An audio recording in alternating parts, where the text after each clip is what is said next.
अस्सलाम वालेकुम नाजरीन, मैं हूं कुर्बान बलूच। ऐवान सदर में तब्दीलियों का अमल मुकम्मल हो गया। मैं इसको तब्दीलियों का अमल कहता हूं, लेकिन इस्लामाबाद के लोग बड़े जालिम हैं। उनका ये दावा है कि ऐवान सदर पर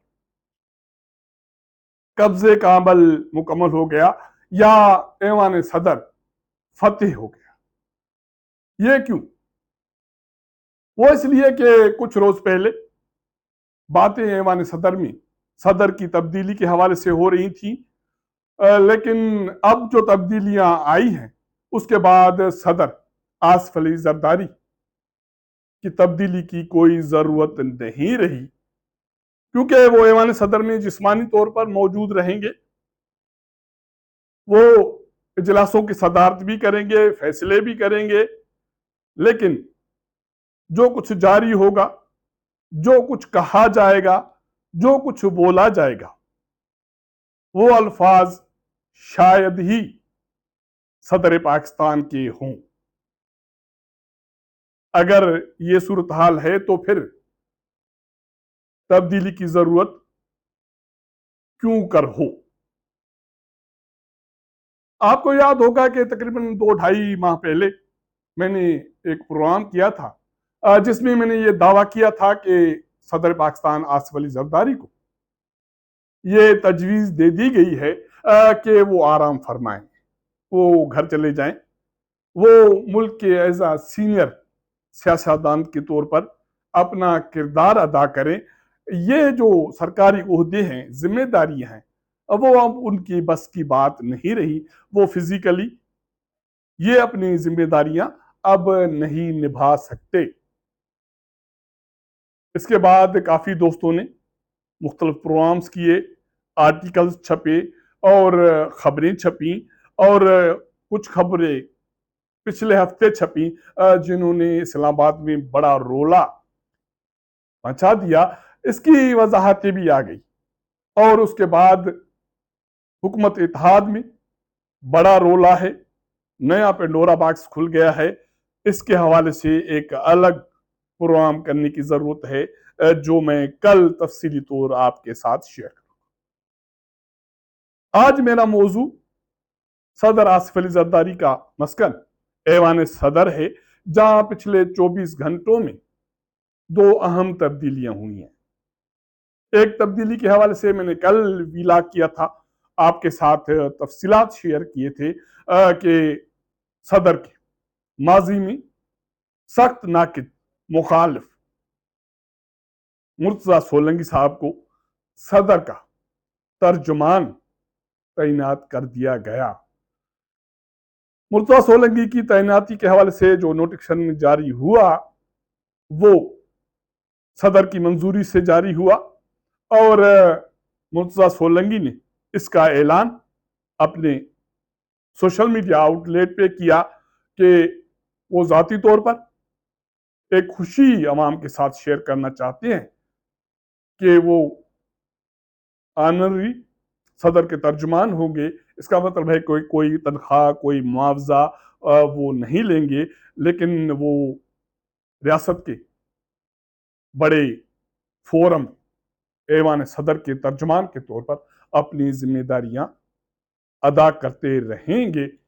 इसके हवाले से पाकिस्तान पीपल्स पार्टी जियाले मीडिया में बहुत सारी खबरें छपी हैं और रद्दमल भी आया है। उसी प्रोग्राम के साथ मैंने अपने फेसबुक पेज पर यह दावा किया था कि कल, मेरा मतलब है कि आज, ऐवान सदर में मजीद तब्दीली आनी है। तो ऐवान सदर में दूसरी तब्दीली आ चुकी। सदर के तर्जमान मुर्तजा सोलंकी ने अपनी जिम्मेदारियां संभाल ली। उसके साथ साथ सदर के नए प्रेस सेक्रेटरी के तौर पर दानियाल गीलानी ने जिम्मेदारियां संभाल ली। दानियाल गीलानी इंफॉर्मेशन ग्रुप के सीनियर अफसर हैं। वो वजीर आजम के प्रेस सेक्रेटरी के तौर पर जिम्मेदारियां अदा करते रहे। उसके बाद वो पंजाब हुकूमत में उन्होंने जिम्मेदारी अदा की और मुख्तलफ पाकिस्तानी सफारत खानों में उन्होंने जिम्मेदारी अदा की। कुछ रोज पहले तक वो पीटीवी के एमडी के तौर पर भी रहे, लेकिन उसके बाद वो साइडलाइन हो गए। कल मेरी इंफॉर्मेशन के मुताबिक दानियाल गिलानी को यह कहा गया कि वो ऐवान सदर जाएं और सदर के प्रेस सेक्रेटरी के तौर पर जिम्मेदारियां संभाल लें। खबर जरा कहते हैं कि जब इस हवाले से दानियाल गिलानी से यह मालूम किया गया कि इस तकर्री के हवाले से कोई नोटिफिकेशन जारी हुआ, तो उनका यह कहना था कि नहीं, जबानी हिदायत मिल गई हैं, मैं कल जाऊंगा और सदर के प्रेस सेक्रेटरी के तौर पर अपनी जिम्मेदारियां संभाल लूंगा। इतलात ये हैं कि दानियाल गिलानी ने आज ऐवान सदर में सदर के प्रेस सेक्रेटरी के तौर पर अपनी जिम्मेदारियां संभाली हैं और अख्तर मुनीर जो इससे पहले सदर के प्रेस सेक्रेटरी थे, वो फारिग हो गए और इससे पहले सदर के तर्जमान फिदा आमिर पराचा भी फारिग हो गए।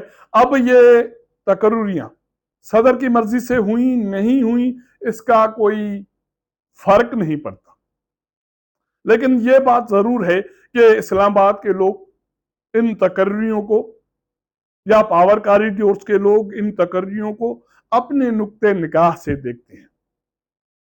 मुर्जा सोलंकी के हवाले से जैसे मैंने अर्ज किया कि वो सियासी कारकुन रहे, उसके बाद मीडिया में आए और उसके बाद उन्होंने कुछ सरकारी जिम्मेदारियां संभाली, सदर से उनकी यारी भी रही और दुश्मनी भी रही, लेकिन उसके बाद वो सदर के तर्जुमान के तौर पर आ गए।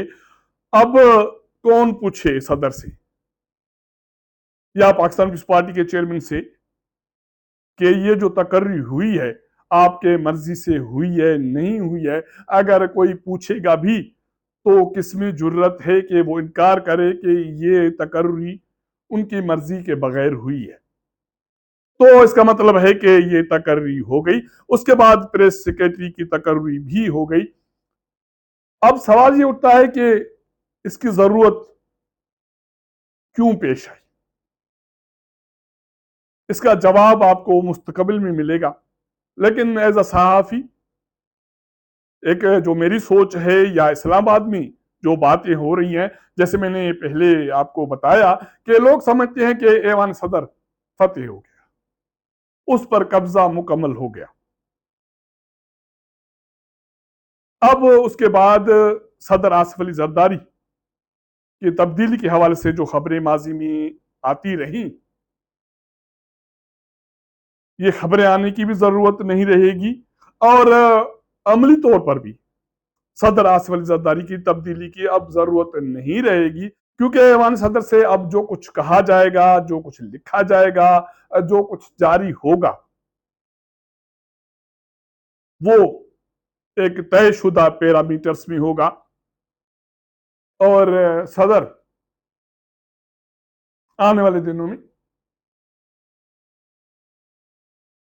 ये काम नहीं करेंगे कि वो फैसला भी करें और उसके बाद पार्लियामान में आकर कहें कि ये फैसला वापस ले लें और उसके बाद उसकी जमात उस पर भी सियासत भी करे। तो अब ये अमल मुस्तकबिल में नहीं होगा। इसका लुबेलुबाब ये है कि सदर पाकिस्तान आसिफ अली जरदारी वो जिस्मानी तौर पर ऐवान सदर में मौजूद रहेंगे, लेकिन अब इससे ज्यादा मैं क्या कहूं, कह भी नहीं सकता, सच्ची बात है।